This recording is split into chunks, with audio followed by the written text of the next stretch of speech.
प्रिय मित्रों, सादर नमस्कार।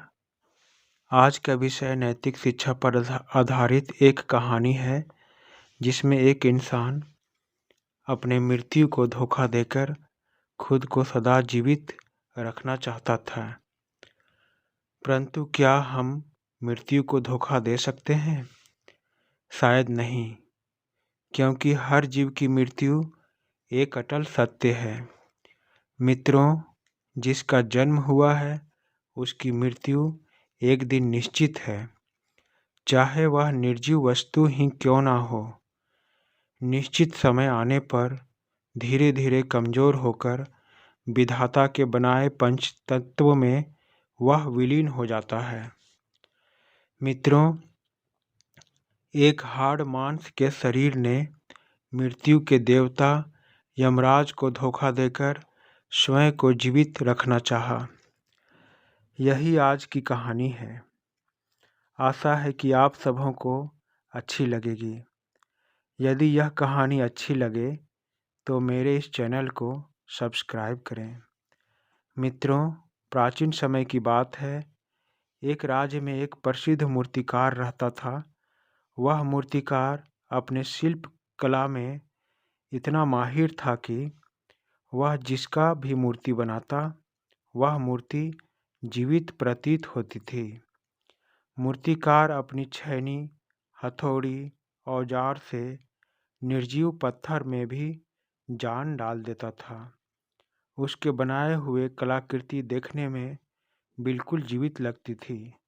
यदि कोई इंसान उसके बनाए हुए मूर्ति को एकाएक देखता तो उसे वह जीवित समझता था।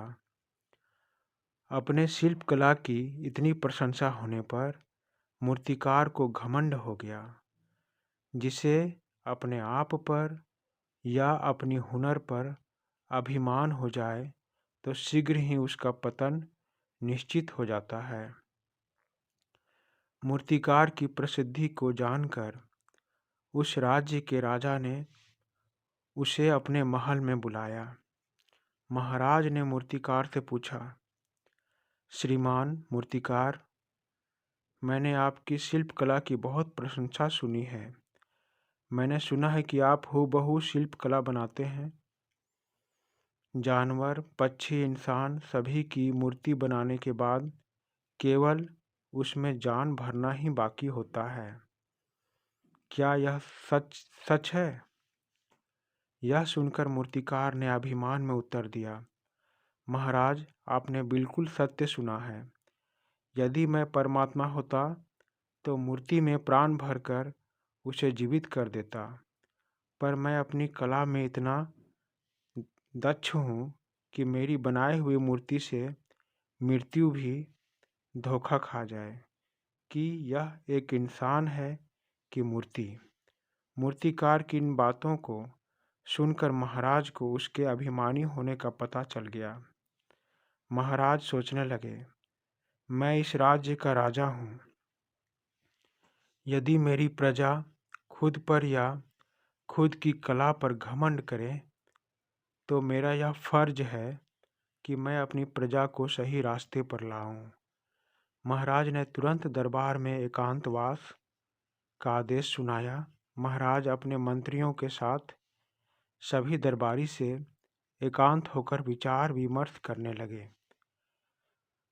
सभी बुद्धिमान मंत्रियों से इस विषय पर चर्चा करने के बाद निष्कर्ष निकालते हुए थोड़ी देर के बाद सभी दरबारियों को बुलाकर दरबार में कहा। महाराज ने दरबार लगाया। मूर्तिकार दोबारा महाराज के सामने प्रस्तुत हुआ। सभी मंत्री, सेनापति, सैनिक, प्रजा मौन थे। दरबार के सन्नाटे को दूर करते हुए महाराज ने सख्त होकर कहा, मूर्तिकार, मैं तुम्हारी कला की परीक्षा लूँगा। यदि तुम मेरे इस परीक्षा में सफल हुए तो मैं तुम्हें ढेरों उपहार दूंगा, लेकिन यदि तुम असफल हुए तो तुम्हें आजीवन जंगल में निवास करने की सजा दूंगा। मूर्तिकार डरते हुए महाराज से पूछा, अन्नदाता, क्या मुझसे कोई गलती हो गई है जो आप मेरी कला की परीक्षा लेना चाह रहे हैं? तब महाराज ने कहा, तुमसे बस इतनी ही गलती हुई है कि तुमने अपने कला पर अभिमान किया है। यह सुनकर मूर्तिकार ने फिर अभिमान में कहा, महाराज, मैं अपनी हुनर में निपुण हूँ। मुझे अपनी कला पर पूरा विश्वास है। आपके द्वारा हर परीक्षा में मैं सफल रहूँगा। आज तक किसी ने मेरी हुनर की परीक्षा नहीं ली है। यदि इस परीक्षा के द्वारा मुझे खूब धन और प्रसिद्धि मिलेगी तो मैं इस परीक्षा के लिए तैयार हूँ। महाराज मूर्तिकार के घमंड भरी बातों को सुनकर सोचने लगे। जब तक राहगीर को रास्ते में ठेस नहीं लगती तब तक राहगीर नीचे देखकर नहीं चलता। अतः इस मूर्तिकार को अभिमान रहित करने के लिए मुझे इसकी परीक्षा लेनी ही होगी। यह सोचते हुए महाराज ने मूर्तिकार से कहा, तुम्हें मेरी सिंहासन सहित 10 मूर्ति बनानी होगी। सभी मूर्तियाँ एक समान होनी चाहिए। यदि एक भी मूर्ति में कोई अंतर दिखाई पड़ा तो तुम्हें आजीवन प्रजा से दूर जंगल में एकांत निवास करना होगा। मूर्तिकार ने अभिमान में कहा, मुझे मंजूर है महाराज। मूर्तिकार 10 दिनों तक महाराज के सिंहासन पर बैठे सुंदर शिल्प बनाने लगा। वह रोज दरबार में आकर एक बार महाराज और सिंहासन को ध्यान से देखकर चला जाता और एक दिन में एक ही मूर्ति बनाता। परंतु महाराज ने उसे सबक सिखाने का निर्णय पहले दिन से ही ले लिया था। इसीलिए अंतिम दिन महाराज जानबूझकर अपने सिंहासन पर उदास होकर बैठे थे। थोड़ी ही देर में मूर्तिकार दरबार आया और महाराज को ध्यान से देखकर चला गया। महाराज की योजना काम कर गई। मूर्तिकार अपने घमंड में इस युक्ति को समझ नहीं पाया और महाराज की 10वीं मूर्ति के चेहरे को उदास बना दिया। अपनी कला पर आवश्यकता से अधिक विश्वास कर वह उसी शाम को महाराज के दरबार में गया और कहा, महाराज, आपकी 10वीं मूर्ति आज बनकर तैयार हो गई है। आप सभी दरबारी मेरे बनाए हुए कला को देखकर मेरी प्रशंसा करने के लिए तैयार हो जाइए। महाराज और सभी मंत्री मंद मंद मुस्कुराते हुए मूर्तिकार के घर गए। सभी ने महाराज के सिंहासन पर बैठे 10 मूर्ति को देखा।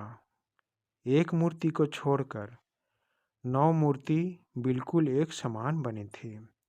महाराज ने उस अलग उदास चेहरे वाले मूर्ति को दिखाते हुए मूर्तिकार से कहा कि तुमने मेरी 9 मूर्ति को एक समान बनाया, फिर मेरी 10वीं मूर्ति को अलग और उदास क्यों बनाया? अब तुम्हें मेरी आज्ञा के अनुसार प्रजा से दूर जंगल में रहना होगा। यह सुनकर मूर्तिकार के होश उड़ गए। वह जैसे नींद से जागा और 10वीं मूर्ति के चेहरे को ध्यान से देखा तो उसे वह उदास दिखाई दिया। वह महाराज के चरणों में गिरकर माफ़ी मांगने लगा, पर महाराज ने उसे दंड देने का निश्चय कर लिया था। इसीलिए सैनिकों ने मूर्तिकार को उसके औजार सहित जंगल में छोड़ आए और उसे हिदायत देते हुए कहा कि यदि तुम जंगल से निकलकर कभी गांव या प्रजा से मिले तो तुम्हें उसी क्षण प्राण दंड दिए जाएंगे। सैनिकों के जंगल से जाने के बाद मूर्तिकार सोचने लगा कि मुझसे यह बड़ी गलती हो गई है, पर अब मुझे इसी जंगल में अपनी शेष आयु बितानी होगी। वह जंगल के कंद मूल खाकर झोपड़ी बनाकर जंगल में रहने लगा।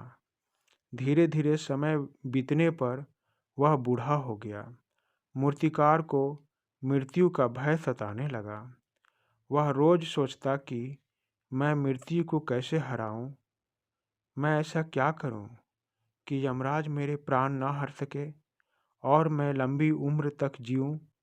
फिर एक दिन मूर्तिकार के अभिमान ने उसे भ्रमित करते हुए यह सोच दी कि तुम इतने कुशल शिल्पकार हो, तुम अपनी कई मूर्तियां बनाओ, उनमें से किसी एक मूर्ति में छुप कर बैठ जाओ, तो यमराज भी धोखा खाकर तुम्हारे प्राण नहीं हर पाएंगे।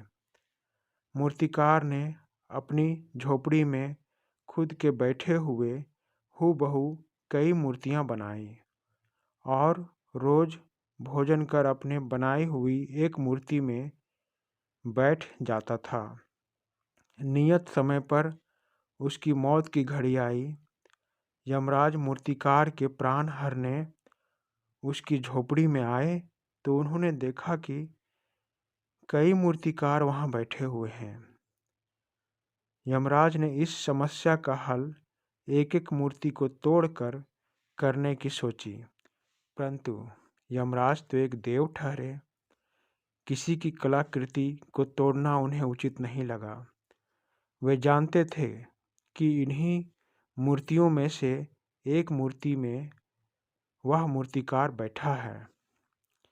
यमराज ने उसकी अभिमान को निशाना बनाते हुए कहा कि यह मूर्तिकार ने अपने सभी मूर्ति को बहुत ही कुशलता से बनाया है, पर सभी मूर्तियों में एक छोटी सी कमी रह गई है। यह सुनकर एक मूर्ति में बैठे उस मूर्तिकार से नहीं रहा गया और वह मूर्ति से बाहर निकलकर यमराज से कहा कि हे देव, मेरी बनाई गई मूर्तियां में कोई कमी नहीं है।